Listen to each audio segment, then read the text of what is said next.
यस दर्शकबिनहरु, यो बनगाउँ जाने सर्टकट जंगलको बाटो हो।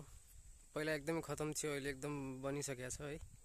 टक्क देख्न सक्नुहुन्छ, मस्तको टक्क राम्रो छ। सो यहाँनिर एउटा केरा खेती देखियो, त्यही भएर I love to share it है। सो यहाँ टक्क शीतल मौसम छ and this is my cycle. अनि यहाँनिर चाहिँ टक्क यो केरा खेती रहेको छ। यहाँ चाहिँ अहिले पानी सिँचाइको लागि पाइप मिलाउँदै हुनुहुन्थ्यो। सो यस्तोमा चाहिँ त्यो पुरै जमिन सिँचाइ गर्नुभन्दा नि थोपा सिँचाइ प्रविधि हामीले पढेको थियौँ है पेसा व्यवसायमा चाहिँ। सो यसमा चाहिँ फुल ल्यान्डलाई चाहिँ इरिगेट गर्नुभन्दा चाहिँ सिम्पली जहाँनिर बिरुवा छ लाइक त्यहाँनिर छ भने जस्ट त्यहाँनिर मात्र, यहाँनिर छ भने यहाँनिर, यहाँनिर छ भने यहाँनिर। सो एउटा चाहिँ इन्डिभिजुअल थोपा सिँचाइ थोपा गरेर चाहिँ सिँचाइ गर्नुपर्ने देखिन्छ। सो त्यसपछि म यहाँनिर योभन्दा अगाडि एउटा यो टक्क बाटो भयो। यहाँनिर एउटा चाहिँ मानव मलमूत्र के छ एउटा प्रशोधन केन्द्र बनेको छ। And that I want to show you. अहिले है त वेट, ओके, यो रहेको छ मानव मलमूत्र प्रशोधन केन्द्र। So this is human facial. पहिला यताबाट पनि बाटो थियो के अरे, अहिले चाहिँ टक्क लगाएर यो है। यहाँ भित्र खोइ इन्ट्री छैन होला, सो त्यही भएर मैले बाँकी भिडियो बनाइन। ओके, सो त्यसपछि यतातिर गयो खरको मौसम, यतातिर धान पाकिरहेको अवस्था। उता चाहिँ काटिरहेको थियो है धान, पकाएर मेरो साइकलको हल्का अलिकति यहाँ माछा पनि मार्थे। सो अब चाहिँ यहाँनिर एउटा I don't know but that place is very peaceful. हुन त this earth is very peaceful. So यहाँ टक्क शीतल छ है। साइकल अलिकति बिग्रिया जस्तो छ guys, I need to see it है। यसको कहाँनिर बिग्रिया छ भने यसको यहाँनिर बिग्रिया छ, यसको अलिक प्रब्लम छ। हो यहाँनिर प्रब्लम छ यसको। सो यसको फेरि खसिहाल्यो, यो पट्टी हो कि के हो यो। सो यसको लागि मैले के गर्नु पर्यो भन्दाखेरि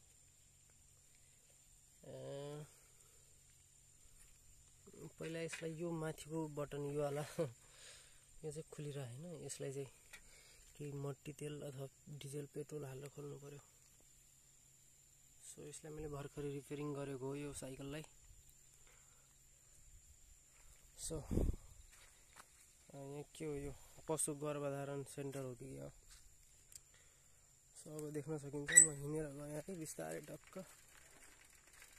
अनि एक्चुअली बाटो चाहिँ सही छ, आई लभ इट। अनि and this path is so beautiful isn't it. So the place which I was talking is this होइन। यहाँ चाहिँ टक्क अलिकति गेट युजली यहाँको चाहिँ खुल्ला हुन्छ। म चाहिँ साइकलको चाबी मारिहालेँ है। ओके, सो यहाँ चाहिँ हुन त यतातिर यो बाटो नै पिसफुल छ। सो यहाँ टक्क green, okay nice, very nice. टक्क जान बनिएको छ, चराचुरुङ्गीहरू टक्क मस्तसँग। यहाँ के रहेछ है, खै यहाँ के छ है, यो हो। अनि यो चाहिँ यता अनि टक्क। सो यो अब आज पहिला पनि आएको थिएँ म एकचोटि मेडिटेसनको लागि। अनि यता ट्याक्क जाने बाटो यता पनि रहेछ। सो यहाँ पनि टक्क जोस् राम्रो छ। स्पेसल्ली मेरो लागि चाहिँ यो पिस र साइलेन्सको लागि युजफुल प्लेस हो यो, nothing for other thing. So यताबाट पनि आउन मिल्दो रहेछ, त्यहाँबाट यसरी आउँदो रहेछ। खै मलाई थाहा पनि थिएन, भर्खर आज देखेको। सो यता पनि यो प्लेस चाहिँ कहाँ जाने रहेछ अनि टक्क लाएर यता कहाँ हो माछा मार्नु जाने ठाउँ हो र ओके सोल्ल छोडिदिउँ उतातिर कतै जाला हाम्रो डेस्टिनेसन त्यो होइन हाम्रो डेस्टिनेसन त पिस र साइलेन्स हो होइन सो यहाँ कस्तो मस्तको दामी छ है टक्क लाएर मजाले हरियाली वातावरण प्लस चराचुरुङ्गीहरूको आवाज मच्छर भयो भने त गाह्रो हुन्छ नत्र चाहिँ ठिकै हुन्छ भन्ने मेरो विचार हो है त okay this is the place so cool and silent है so let's practice some kind of peace and silence okay so let's see either okay so your place टक्क मस्तसँग यो ठाउँ okay so let's have some peace and silence टक्क लाएर so having some rest and the silence okay so let me practice it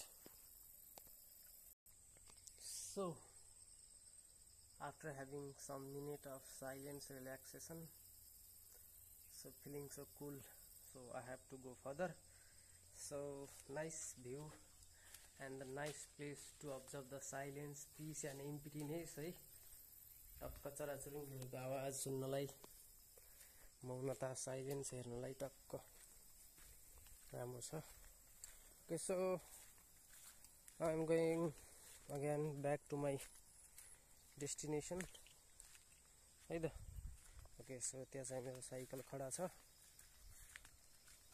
अब चाहिँ I am back